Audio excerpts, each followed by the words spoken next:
안녕하세요. 포유 한율연구소입니다.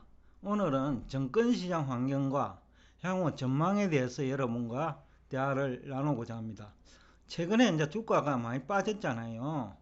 포유 한율연구소는 제가 알기로 한 9월 10일 안팎으로 우리나라 코스피 지수가 저점이 4분기 중 저점이 한 2800 안팎이 될 거다, 이런 얘기를 한 기억이 나거든요. 그러니까 뭐 별 신경을 쓰고 있지 않았는데, 그 당시만 해도 이제 많은 정권 전문가들이 이 종목 좋다, 저 종목 좋다, 이게 적당하게 내렸으니까 이제 이거 사자, 이런 얘기 많이 하실 그런 시기였어요. 그래서 제가 몇 개 종목을 사지 말라고 얘기한 기억이 생생한데, 지금은 이제 중요한 것은 이제 정권시장 환경을 제대로 봐야 됩니다. 최근에 이제 주가 하락을 놓고 그것도 이제 뭐 사후 약방문 성격으로 이해관계자들이 얘기하는 건데, 제가 볼 적에 이제 이해관계자들 얘기는 지금부터는 새겨들어야 됩니다. 지금까지 정신은 이제 성장주 위주로 왔단 말이죠. 근데 성장주 중에서는 엉터리가 많아요. 그래갖고 너무 지나치게 침소봉대하고, 그러다 보니까 이제 너무 오버슈팅 됐다. 지나치게 이제 적정한 가격 수준보다 지나치게 높게 됐다라는 얘기를 드리면서 이제 여러분과 대화를 시작하고자 하는데, 우선은 이제 주식시장 환경부터 좀 말씀을 드려야 되겠네요. 우선 단기에 문제 해결될 수 있는 것부터 얘기를 하겠습니다. 미국 예산 문제, 그죠? 그 다음 부채 한도 문제, 그거는 시간의 문제일 뿐 해결됩니다. 한도 문제는 뭐 21일까지인가 이달 일입니다. 이달 21일까지 해결해야 되니까 제가 볼 때에는 그거는 21일까지는 해결될 확률 거의 100%입니다. 고민하실 필요 없는 것 같고, 그거는. 그 다음에 이제 테이퍼링이라고 하는 이것도 별 중요하지 않아요. 근데 이제 자성자박이란 말이 있잖아요, 우리 흔히들. 근데 지금 정권 전문가들이 스스로 자성자박했다고 저는 보는데, 테이퍼링이 중요하지 않는데 테이퍼링을 가지고 얘기했단 말이죠. 그러니까 결국은 자성자박이죠. 기준금리도 마찬가지죠. 시장금리를 가지고 얘기하면 문제가 안 되는데, 기준금리를 얘기하다 보니 이제는 시장금리하고 기준금리하고 갭이 많이 생겼잖아요. 10년물 미국 국채를 가지고 얘기하면 1.5% 선을 뭐 육박했거나 그 정도 될 거예요. 그러면 지금 미국의 기준금리가, 정책금리가 0.125%더라고요. 확인을 해보니까.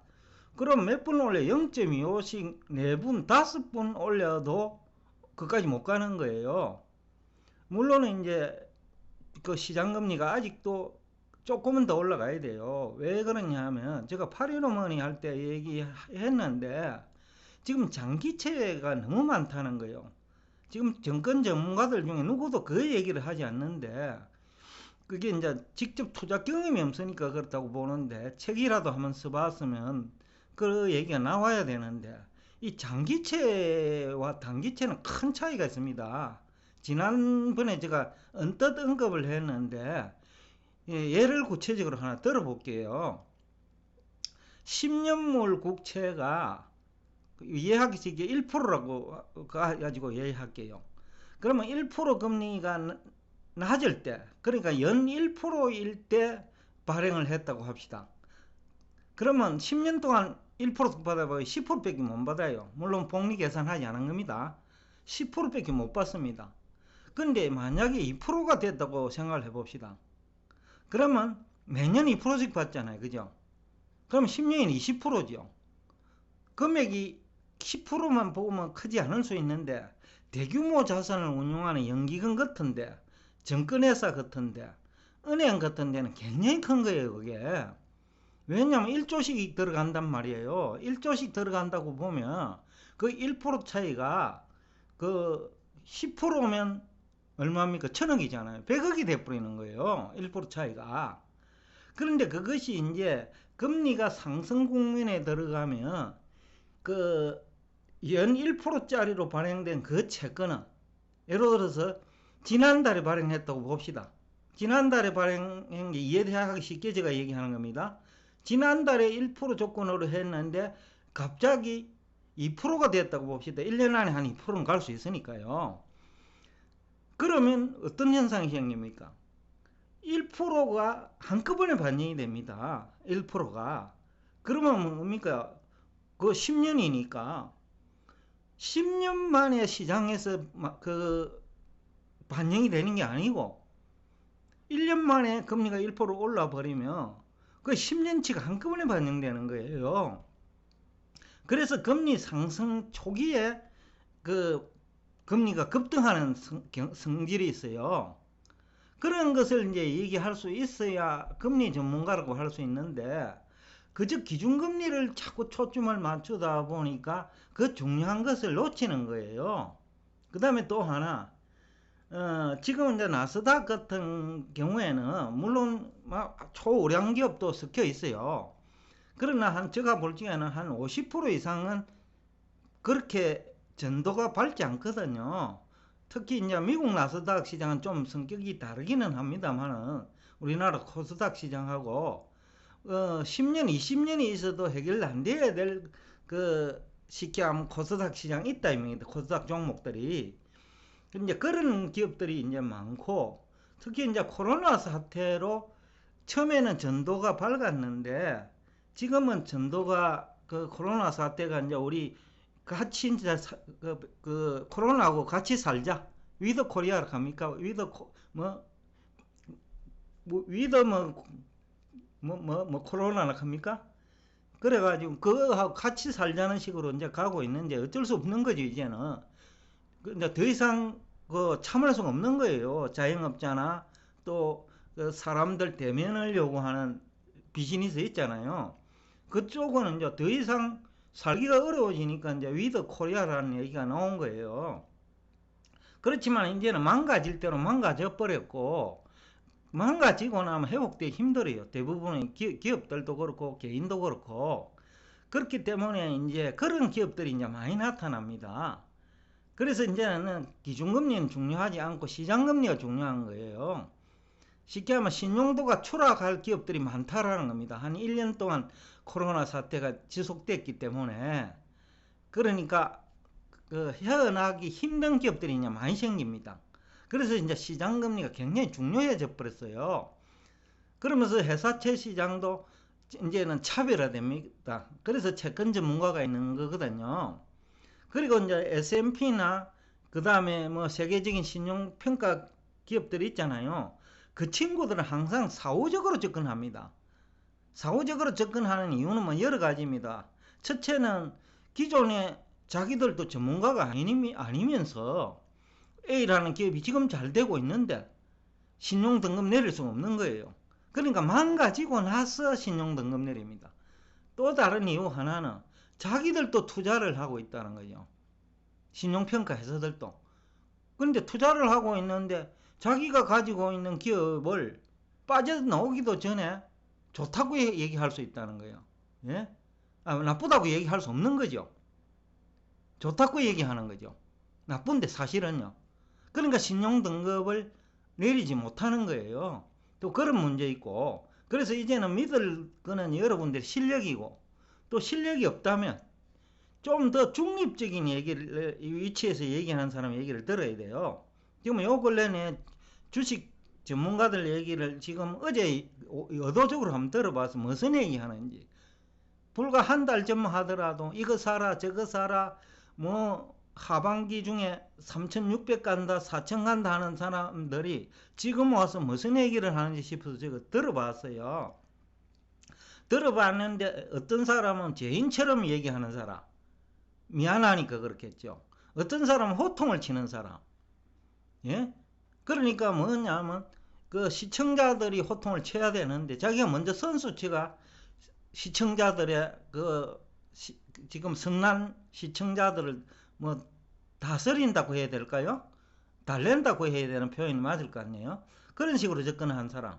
여하튼 가지각색이에요.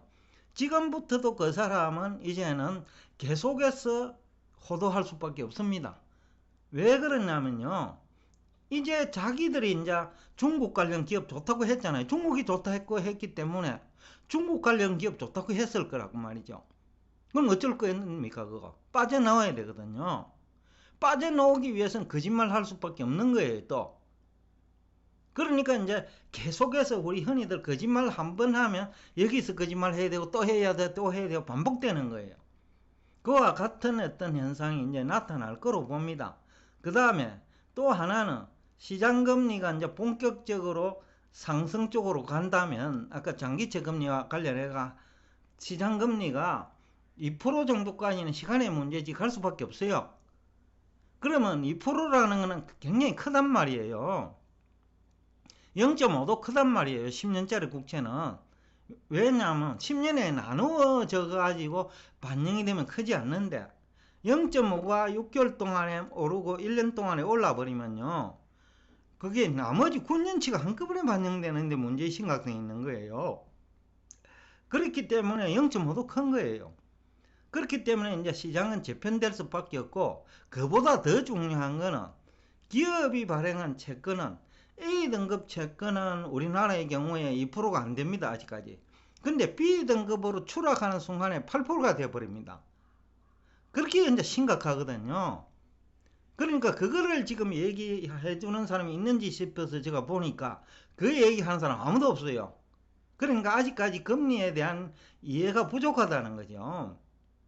그런 측면에서 제가 오늘 여러분들에서 금리의 중요성, 시장금리를 가지고 얘기해야 되는데 기준금리를 얘기하다 보니 자성자박이 돼버린 거예요. 이제 성장주들이 그런 기업이 많거든요. BBB 등급으로 추락하거나 아니면 WB 투자 부적격 등급으로 추락할 기업이 많단 말이에요. 성장주 중에. 그러니까 이제는 성장주도 옥석이 가려지고 어느 정도 아까 가치가 있어야 된다는 거예요. 가치도 없이 무늬만 성장주들은 이제는 완전히 가격이 큰 폭으로 하락할 수 있다는 거죠. 그래서 제가 오늘 제목에 그 빨간 글씨로 현금 비중 확대를 하라는 얘기가 그거예요. 이제는 시장 질서가 재편된다는 겁니다. 그렇기 때문에 오늘 제가 이제 그 얘기를 하고 있는 거고, 그 다음에 이제 해소될 수 없는 것 중에 하나가 이제 중국 문제예요. 중국이 공산주의 철학을 버리지 않는 한 그건 버릴 수 없는 거예요. 그래서 제가 이제 책을 쓸 때 빅트렌드냐 아니냐를 따집니다. 빅트렌드는 고쳐지지 어려운 겁니다. 바꿀 수가 없는 거예요. 공산주의 시스템이 바뀌려고 하면 밀란이 발생해가지고 지금 공산당이 해체가 돼야 되는 거예요. 그거는 이제 일어나기 힘든 거예요. 기존 공산주의에서 기득권자가 너무 많기 때문에 공산당원만 하더라도 1억 명이라고 하잖아요. 그러니까 그 숫자가 너무 많다는 거죠. 그래서 바꾸기 힘든다 그거는. 그렇다고 하면 그건 빅트렌드인데 빅트렌드는 고칠 수가 없는 겁니다. 일시적으로 뭐 자본주의 색깔을 가져와도 그 빅트렌드는 바꿀 수 없는 거예요. 사회주의 요소. 그러니까 자본주의 요소를 도입하다가 그는 살기 위해서 어쩔 수 없는 수정 이제 사회주의입니다. 쉽게 하면 본질은 사회주의인데 자본주의 요소가 가미돼야 어느 정도 먹고 사는 문제 해결되니까 일시적으로 자본주의 요소를 도입한 거거든요. 본질은 그 사회주의예요. 흑인이 백인 될 수 없는 거예요. 본질은 옷을 흰 색깔로 입어도 그 사람은 흑인이에요. 그런 점을 우리는 간과해서 안 되는데 정권 전문가들은 마치 중국이 자본주의로 돌아선 것처럼 얘기한단 말이에요. 그러니까 그 본질에서 포유 환율 연구소가 이제 차이가 나는 거. 항상 대부분의 지금 시각처가 본질의 차이 나잖아요. 화폐의 문제, 그죠? 금리도 본질 문제. 예? 자유화가 돼 있느냐 안 돼 있냐 그 본질. 근데 자유화가 돼 있는데 기준금리를 가지고 자꾸 얘기하면 그건 본질을 건드리지 못한 거예요. 그래서 이제 제가 자성자박이라는 표현을 썼는데 그것들이 다 자성자박이에요. 본질을 얘기 안 하고 본질은 놔주고 주변을 가지고 얘기하다 보니까 자꾸 거짓말쟁이가 된다는 거죠. 그 다음에 하나가 이게 이제 해소할 수 없는 또 다른 문제. 가계, 기업, 정부 부채 이거 모두 해소할 수가 없어요. 근데 이거는 시장금리하고 밀접하잖아요. 그래서 지난 시간에 제가 이제 주택시장에 대해서 얘기할 건데 아직 시간이 많이 남았기 때문에 다음에 얘기하는데 우선은 주식시장이 급해가지고 오늘 주식시장부터 먼저 얘기하는 거예요. 그래서 가계기업, 정부 부채 모두 이거는 손댈 수가 없는 거예요. 또 이것은 환율하고 연관되어 있습니다. 시장금리가. 특히 신흥국은요. 왜냐하면 환율에 대응하지 못하면 적자 나거든요. 기업이. 그러면 어떤 문제가 생깁니까? 기업이 정권시장을 통해서 자금 조달이 어렵습니다. 그러면 회사채 시장을 통해서 해야 되는데 신용 등급까지 내려가 버리거든요. 그래서 제가 환율을 모르면 주식을 모른다라는 얘기를 한 거예요. 제가 일찍이 그래도 2800 안팎까지 내려갈 거라고 얘기를 자신 있게 할 수 있었던 것은 바로 환율의 문제와 시장금리의 문제를 알고 있고, 그 다음에 부채의 문제를 알고 있고, 그 다음에 우리나라의 코스닥 기업에 상장된 성장주와 그 다음에 미국에서 그래도 검증을 받은 1차적으로 검증을 받은 그 나스닥 시장에 상당된 기술주는 또 차이가 있는 거예요. 그래서 이제 그 문제하고 이제 결부시켜 보면 이제 본격적으로 그 시장이 재편됩니다. 질서가. 그러니까 여태까지 정권 전문가들 얘기들을 믿고 투자한 사람은 주가 지수가 행보가 되더라도 하락하지 않고 다 손해봅니다. 제가 볼 때는 90%의 확률로 주가 지수가 행보하면 이제는 다 투자 손실 발생하는 거예요. 그래서 제가 현금 비중 확대를 하라는 겁니다. 근데 주가 지수가 제가 생각한 대로 2800선까지만 내려가더라도 한 10% 가까이 되잖아요. 아직까지는 7%에서 10% 된단 말이에요. 원래 제가 얘기할 때부터는 10% 정도는 뭐 틀림없이 내릴 거라고 봤는데, 근데 내리는 거는 내리고 오르는 거는 오르게 있기 때문에 10%는 뭐 기본적으로 손해나고, 성장주에 투자한 사람은 껍데기만 성장주 투자한 사람 20, 30% 손해나는 거는 언제 뭐 아무렇지도 않은 거예요. 일상화되는 일이 생긴다는 거죠.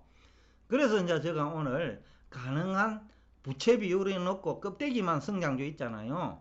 그 다음에 중국 경제 의존도가 높은 기업 주식, 그 고평가됐다 이 얘기예요. 너무 장밋빛으로 전망을 했기 때문에 주가가 고평가됐다는 겁니다. 그래서 가능한 비중을 50% 이상 축소를 하라는 얘기를 제가 하고 싶다는 거죠. 그러니까 코스피 지수 2800선대 가는 것은 시간 문제라고 저는 봅니다. 왜? 해결되기 어려운 문제가 몇 개 있다는 거죠. 중국 문제, 공산주의 시스템을 버리지 않은 한 부동산 규제는 지속된다는 겁니다. 너무 올라왔다는 거죠. 부동산이 서울 아파트 가격보다 제가 볼 때는 한 5배로 높게 평가됐다고 봅니다. 평가 기준은 그렇습니다. 그 A급 기업에 다니는 근로자 봉급 수준과 연봉, 그죠? 연봉 수준과 그 다음에 그 도시의 집값이죠. 근데 중국은 토지는 국유인데 48배란 말입니다. 서울이 토지는 사유인데 18배 정도 되거든요. 대기업에 다니는 근로자 중심으로. 그러니까 토지가 국유라고 생각하면 서울보다 한 5배, 6배 높다는 거죠. 그렇다 하면 그것은 붕괴될 수밖에 없고, 공산주의 시스템을 유지하기 위해서라도 흥다그룹 제1, 제2, 제3의 흥다그룹이 나와도 그것은 그 사회주의 시스템 유지를 위해서 규제할 수밖에 없다. 그렇기 때문에 중국 경제의 좋은 시절은 끝났다. 다음 시간에 이제 며칠 있으면 제가 중국의 문화 때문에 중국은 더 이상 성장하지 못한다는 얘기를 할 건데, 그것은 한 11일 정도 아마 얘기가 나올 거예요. 이미 저는 다 만들어 놓고 있습니다. 이 얘기들을. 그렇기 때문에 최소한도로 지금 하는 건 10일 이후에 나오는데, 오늘 하는 거는 특별히 좀 일찍 여러분들께 보내고자 합니다. 왜냐하면 여러분들이 너무 민감하게 생각하는 것 같아. 준비는 필요하니까. 3000선이 바로 깨지진 않을 거예요. 깨지더라도 다시 올라올 겁니다. 2900선만 내려가면. 그러니까 이제는 위험 관리를 해야 된다는 얘기를 하면서 오늘 여러분과 함께 좀 오늘은 다른 때보다 좀 시간이 길어졌네요. 여러분들에게 이제 1차적인 경우는 9월 10일경에 제가 이제 2800선에서 그 대비하라, 2800선까지 하락을, 그 다음에 몇 개 종목 그 성장주로 평가받는 주식들 들어가지 마라 라는 얘기 몇 개 종목 했어요. 그런데 이제 전반적인 얘기를 지금 하고 있는 겁니다. 조금은 이제 반등하면 그 현금 비중을 높여야 된다. 왜냐하면 증권시장 질서가 재편될 수밖에 없기 때문입니다. 오늘도 끝까지 들어줘서 대단히 감사하다는 얘기를 드리고요. 다음 시간에도 또 다른 패널들과 차별화된 정보를 가지고 여러분을 찾아뵙겠습니다. 감사합니다.